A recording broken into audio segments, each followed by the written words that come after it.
अलकादेश जय गुरु गोरखनाथ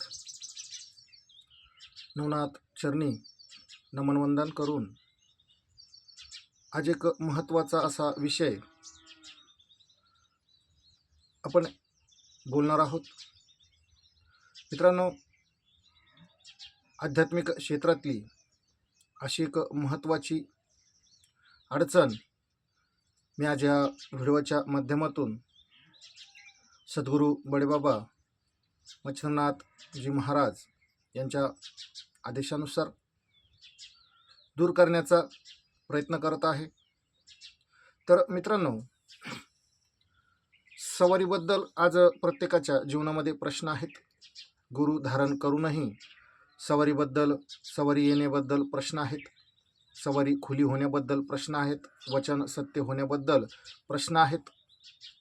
आज या प्रश्नांचेच निवारण मी एक 4 मंत्राने करणार आहोत. तर ह्या मंत्रासाठी काही सामग्री तुम्हाला जमा करावी लागेल. ती व्हिडिओच्या माध्यमानं मी पुढेच नक्कीच सांगेल. तर सर्वात प्रथम आपण सवारी म्हणजे काय जाणून घेऊया. मित्रांनो, ज्या व्यक्तीवरती देव सवारी येते, भूत प्रेत करणी बाधा असेल तर ज्याने त्याने ते जाणून घ्यावं. कारण दोन्ही सवारीमध्ये अंगामध्ये त्रास होतच असतो. त्यामुळे फक्त गैरवर्तन जर असेल, सवारी येऊन जर गैरवर्तन करत असेल, रडत येत असेल तर वेगळा भाग आहे. पण जर गैरवर्तन करत असेल, काही गोष्टींची अडचण निर्माण करत असेल तर कदाचित अशी सवारी बघूनच हा उपाय करावा. अन्यथा उपाय करू नये. कारण याने शक्तीला बळ येते आणि जर भूतप्रेत करणी बाधा असेल आणि हा उपाय केला तर तुमच्याच जीवनातील अडचणी अजून वाढतील. त्यामुळे सवारी जाणूनच ह्या दिलेल्या उपायाचे माध्यम आजमावे ही नम्र विनंती राहील. तर मित्रांनो, ज्या व्यक्तीवरती देवाचा संचार येतो, छोट्यातून छोटी शक्ती तर मोठ्यापर्यंत कोणतीही शक्ती, सर्व शक्ती खोलण्याचं सामर्थ्य या पद्धतीमध्ये, या उपायामध्ये आहे. तर मित्रांनो, यासाठी वस्तू कापूर, लवंग, तूप ह्या गोष्टी आपण घेऊन ठेवायच्या आहेत. कापूर, तूप आणि लवंग या 3-4 गोष्टींची आपल्याला गरज पडते. तर मित्रांनो, यासाठी मंत्र पद्धती आहेत की ज्या मंत्राच्या आहुती सुरुवातीला देऊन हा उपाय सुरू करायचा आहे. तर सर्वप्रथम गण गणपते नमः, गण गणपते नमः. त्यानंतर ओम नमः शिवाय नमः. त्यानंतर हनुमते नमः. आणि शेवटचा मंत्र ओम दुम दुर्गे नमः, ओम दुम दुर्गे नमः. ह्याच मंत्राने नंतर जसं आपण नमः म्हटलेला आहोत तसंच सोहाही म्हणायचं आहे. आता ज्यावेळेस आपण नमः म्हणतो त्यावेळेस 2 लवंग ह्या तुपामध्ये डुबवून म्हणजे बुडवून ओम गण गणपते नमः म्हणून जळत्या कापूरवरती त्या टाकायच्या आहेत. 2 लवंग जोडा. एक मंत्राची तुम्ही 5, 7, 11 कितीही आहुती देऊ शकता. 2 लवंग घ्यायच्या, तुपात बुडवायच्या आणि ओम गण गणपते नमः असं म्हणत त्या अग्नीमध्ये त्या टाकायच्या आहेत, आहुती द्यायची आहे.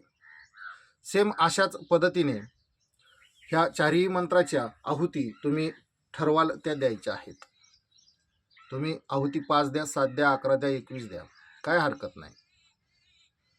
देवाच्या देवळामध्ये किंवा तुमच्या गादीवरती किंवा घरातील देवाऱ्यावरती ज्या ठिकाणी कोणाची गडबड नसते, येणे जाणे नसते, तुमच्या पाठीमागून कोणी जाऊ नये ह्या उपाय करत असताना याची काळजी घ्यावी. ह्याच पद्धतीने त्यानंतर फक्त तुपाच्या तुम्ही एका मंत्राच्या 5, 7, 11, 21 पुन्हा आहुती द्यायच्या आहेत. त्यावेळेस मात्र ओम गणपते नमः स्वाहा असं म्हणायचं आहे आणि आहुती द्यायची आहे. मग 11 द्या, 5 द्या, 21 द्या, काय द्यायचं ते द्या. हा उपाय तुम्हाला सकाळ संध्याकाळ 11, 9 9 ते 11 दिवस करायचा आहे. आस्था आणि भक्तीने हा उपाय करावा. ह्या उपायाला गुरु असेल तोही व्यक्ती करू शकतो. ज्या व्यक्तीवरती गुरुचा हात नाही किंवा गुरु नाही तोही व्यक्ती करू शकतो. पण सर्वप्रथम तुमच्या शरीरामध्ये येणारी शक्ती, एनर्जी, ऊर्जा ती जाणूनच मग हा उपाय करावा. अन्यथा ज्या व्यक्तीवरती प्रेत भूत करणे असेल अशा व्यक्तीने हा उपाय करू नये आणि स्वतःचं जीवन धोक्यात घालू नये, ही माझी विनंती आहे. त्यामुळे पूर्णपणे जाणीवपूर्वक आणि काळजीनिशी हा उपाय करायचा आहे. मित्रांनो, ह्या उपायाने मी अनेक लोकांचे कल्याण बघितलेले आहे, केलेले आहे. माझे सद्गुरू हे मला काही ना काही उपाय देतच असतात, पण यूट्यूबच्या माध्यमानं ते तुम्हाला शिकवण्यासारखे, सांगण्यासारखे उपाय नाहीत. त्यामुळे मी यूट्यूबवरती त्या गोष्टी सांगत नाही. कदाचित यामुळे मी अज्ञानी आहे किंवा मला फारशा अशा बाबी गोष्टी माहीत नाही याची पण तुम्हाला जाणीव होत असेल, पण तसे नाही. समक्ष केली जाणारी कार्यात आणि यूट्यूबवरती पोपटासारखे बोलण्यात खूप अंतर आहे, फरक आहे. दिव्यशक्ती, दिव्यशक्तीचे अनुभव, मग कुंडलिनी शक्ती जागरण असेल, आत्मजागरण असेल, दिव्यदृष्टी असेल, ह्या सर्व गोष्टी ह्या समक्ष बसूनच केल्या जातात. एक जाणकार गुरुच्या सानिध्यात बसूनच ह्या केल्या जातात. कारण गुरुचे कंट्रोल प्रत्येक गोष्टीवरती असावे, अन्यथा याचे परिणाम खूप वाईट होतात आणि ह्या दुष्परिणामामुळे आपले जीवन भरकटून जाते, जीवही गमावण्याचा प्रसंग ओढावला जातो. त्यामुळे सर्वांना विनम्र विनंती आहे. आणि मित्रांनो, येत्या व्हिडिओमध्ये ज्या व्यक्तींचे मला मॅसेज येतील की ज्यांनी उपाय केला आहे, जे उपाय करणार आहेत, त्या व्यक्तींना वचन सत्य कसे होते किंवा वचन सत्य करण्यासाठी काय करावे यावरती मी मार्गदर्शन करणार आहे. तर नक्कीच व्हिडिओच्या कमेंटच्या माध्यमानं तुम्ही संपर्क साधण्याचा प्रयत्न करावा. अलक निरंजन, अलक आदेश. जय गुरु गोरखनाथ.